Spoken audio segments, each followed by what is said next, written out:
everyone, Erica with the K here. Today's video is not filmed the correct way and I apologize, but sometimes when I come home and I have a lot of information, I just throw the camera on like this and I film.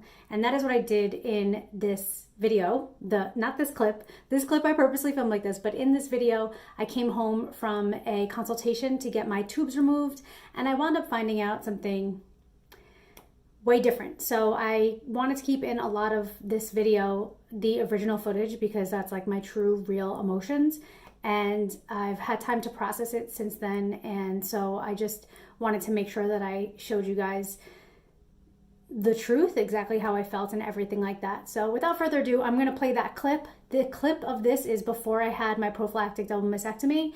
It was actually 3 days before, I believe, my prophylactic double mastectomy, and I just got hit with a whammy. So I am pretty emotional. I try not to be that emotional on the internet, but I'm an emotional gal, so it happens. Anyway, without further ado, here's the video. Hey everyone, Erica with a K here. So I feel like this is going to be a wordy video, but there's a lot of information in it. So I had mentioned that I want to get my tubes removed. I think I've mentioned that in a video where you get your tubes removed and it like decreases your chances of getting cervical cancer because they found that most cervical cancers start in your fallopian tube. So if you remove them, that happens, and it also prevents pregnancy. So I had went to the nurse practitioner who got me going with my breast things, the one who found the lump and everything. Well, I found the lump, but the one who got me the stat ultrasound. And I went to her for my annual exam. She's now my new primary for my vag. And I was like, I want to get my tubes removed. And so now I'm getting my breasts done at the time of filming this. I don't know when this is going to come out, probably in a while, but at the time of filming this, I haven't gotten my breast removed yet. I'm getting it done Thursday. Today's Monday. So I told her I want to get my tubes removed, and she was like, why? And I was like, well, birth control. And she's like, they're not going to do it just for that. And I was like, okay, but also like I heard that it prevents cancer. And she's like, only if you get your ovaries removed. And then she's like, let me write an email to this woman. This is the same thing she did last time. She's like, let me write an email to this woman who can give you more information on this. I'm going to stay in my lane. I'm not sure. This isn't my specialty. I don't perform the surgery.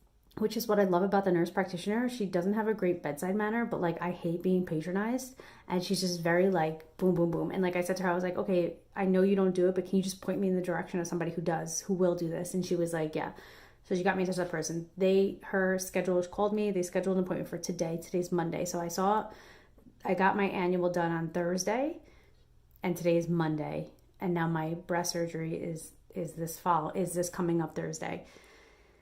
So I went to go meet with her. My husband came in with me. This is the lady now talk about removing my tubes. And she's like, I see that you're getting a double mastectomy. She's like, why? And I was like, oh, well, I have a lump in my breast. I had a cluster of microcalcifications. I was on birth control. I'm considered high risk.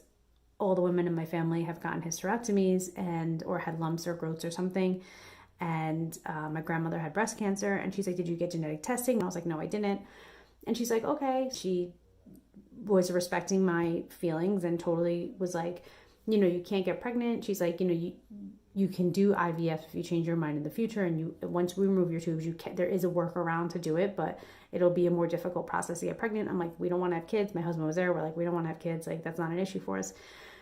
So she basically said like it's laparoscopic, it'll go through your belly button, then you'll have 2 marks on the side of your stomach. They remove your tubes and 0% chance of pregnancy and all that stuff. And she's like, recovery is like a few days, you'll be back to work, and it's not a lot at all. She's like, you'll just be a little uncomfortable because we fill your stomach with gas and blah, blah.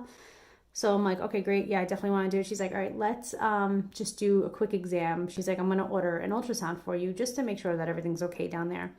So she goes in with just her fingers and she's like, I'm going to do an ultrasound right now.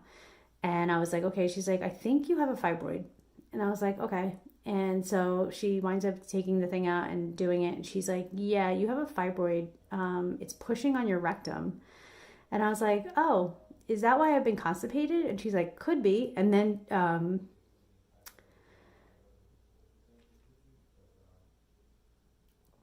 sorry. So then I was like, yeah, I do actually have pain down there. Like I had said to my husband the other day, I went to the bathroom and I was like, oh, I must have been really constipated because my intestines like hurt. And it's like, now it all makes sense, right? And she's like, how have your periods been? And I was like, oh, sorry.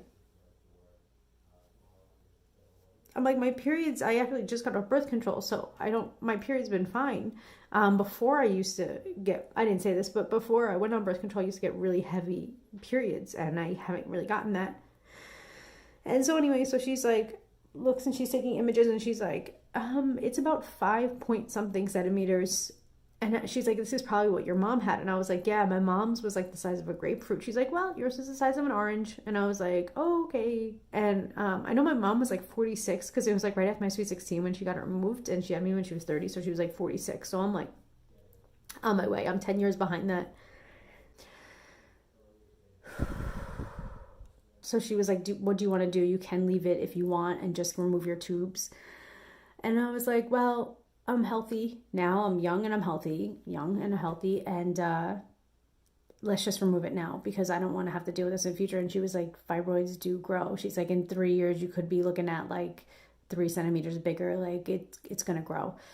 And so I was like, yeah, I want to go through and remove this. And so I asked her what recovery and everything is. And if you know me, you know that I have like panic attacks when it comes to my vagina. Like I've never had a gynecologist appointment that didn't give me a panic attack. I didn't really get it with her. And my nurse practitioner, she was really good. I told her, I was like, I have panic attacks when it comes to this. And she was like asking me for consent and like being like, you can put like that clamp that goes in. She's like, you can put it up there by yourself. I was like, no, you do it. I don't want to do that.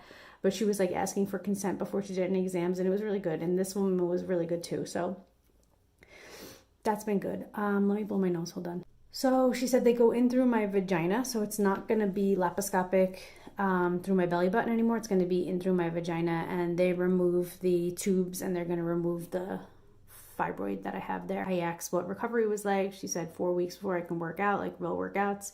I'll have to stay the night in the hospital and no intercourse for 3 months after that. I looked at my husband. I was like, what do you think? He's like, yeah, I was hoping that you'd say that. And I was like, yeah, let's go through with this. So basically I'm getting everything removed except for my ovaries.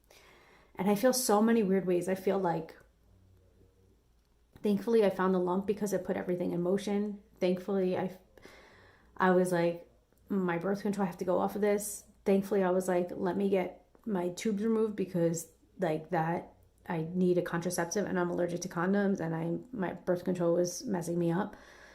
And thankfully I met this woman who's like, let's do this exam. And thankfully the nurse practitioner, I mean, the original one who got me in touch with the person doing my double mastectomy, she also got me in touch with this person. And like, I'm just really thankful. And I was actually talking to that nurse practitioner and she was like, I gave you that referral. And I was like, yeah. She's like, I don't remember that conversation. And it's so funny because something that was so impactful in my life, she doesn't even remember. And I don't know, it just kind of puts things into perspective, like how you can really impact somebody without even knowing that you impact them. And so anyway, I don't think we're going to plan this until probably like October because I want to be able to make sure that I'm healed and try to enjoy some of my summer, enjoy some of it before I go in for this surgery because I'm going to be out for like 3 months. She said like a week I can go back to work because I work from home and I work for myself, but I'm like, I have to see when they call me, see what they have available, but like October, November, December, January, February, something like that. But yeah, so that's that. I know I say this, I probably sound like a broken record, but advocate for yourself. I mean, I didn't think I had a fibroid, but I know I was like, oh, I'm experiencing like pain and I think that this thing is like growing the size of an orange. Like, I don't know how big is an orange like that, growing and pressing on my rectum. I think the scariest thing right now is the fact that it's on my rectum and I just keep thinking like about surgery and I'm like, I hope that they don't like nick my colon or whatever, however that works. Like, I don't even know what's over there. I don't know the body, but that's probably my biggest hang up besides like waking up from anesthesia. I don't know. It's just stressful, but that's it. So I'll keep you guys posted. I'll take you guys along for that too.